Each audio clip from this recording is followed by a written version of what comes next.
Hi, my name is Natalie Storts, and some of you may know my husband, Josh Storts, the really tall guy with the beard. And I was challenged to do a devotion for the gathering. And like many of you, I've just been reflecting on this past month and a half or so about all the changes that our lives have undergone since COVID-19. And I know some of you have maybe lost jobs or have at least temporarily been furloughed. Some have probably lost money out of 401ks. Some of you are now working from home. I am a nurse and just have personally just been kind of grieving over some stories that I've heard of fellow friends that are nurses and just some sad stories with patients and their families. And one thing I've been so encouraged by throughout all these difficult and changing times was just being reminded about how Jesus knows exactly what we're going through. And I'm so thankful that we have a sympathetic high priest who understands. And so I was wanting to read Hebrews 4:14 through 16. And it says, "Since then we have a great high priest who has passed through the heavens, Jesus, the Son of God. Let us hold fast our confession. For we do not have a high priest who is unable to sympathize with our weaknesses, but one who in every respect has been tempted as we are, yet without sin. Let us then, with confidence, draw near to the throne of grace, that we may receive mercy and find grace to help in time of need."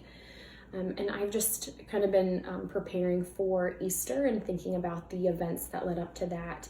And I was just reminded of how much Jesus suffered.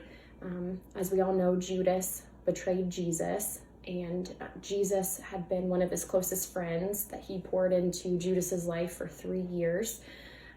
So I can imagine how painful that would have been. We know that in the Garden of Gethsemane that Jesus was greatly troubled and distressed, and so much to the point that he sweated drops of blood. We know that another dear friend of his, Peter, denies him 3 times.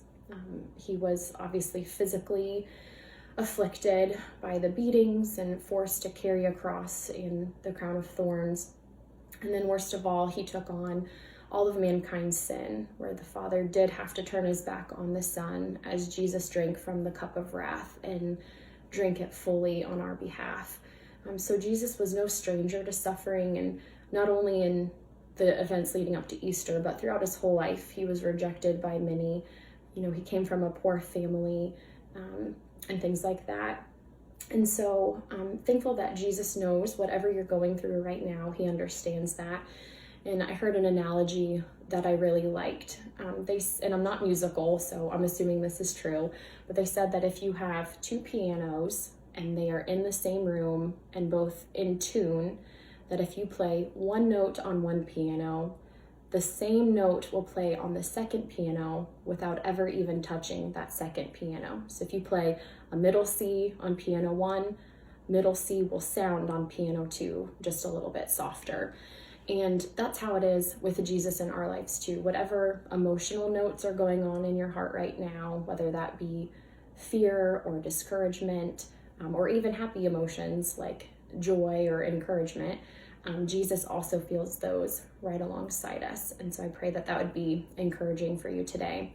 And I also was just thinking about how before Jesus went into the Garden of Gethsemane, he just hours before washed his disciples' feet and took care of them. He used that opportunity to love them, to teach them, to encourage them, to prepare them for what was to come.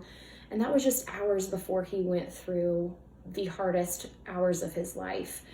And I was just encouraged and challenged by that, because no matter what challenging season we're in, we can still also do that for others as well. We can still be an encouragement and love and pour into others' lives too.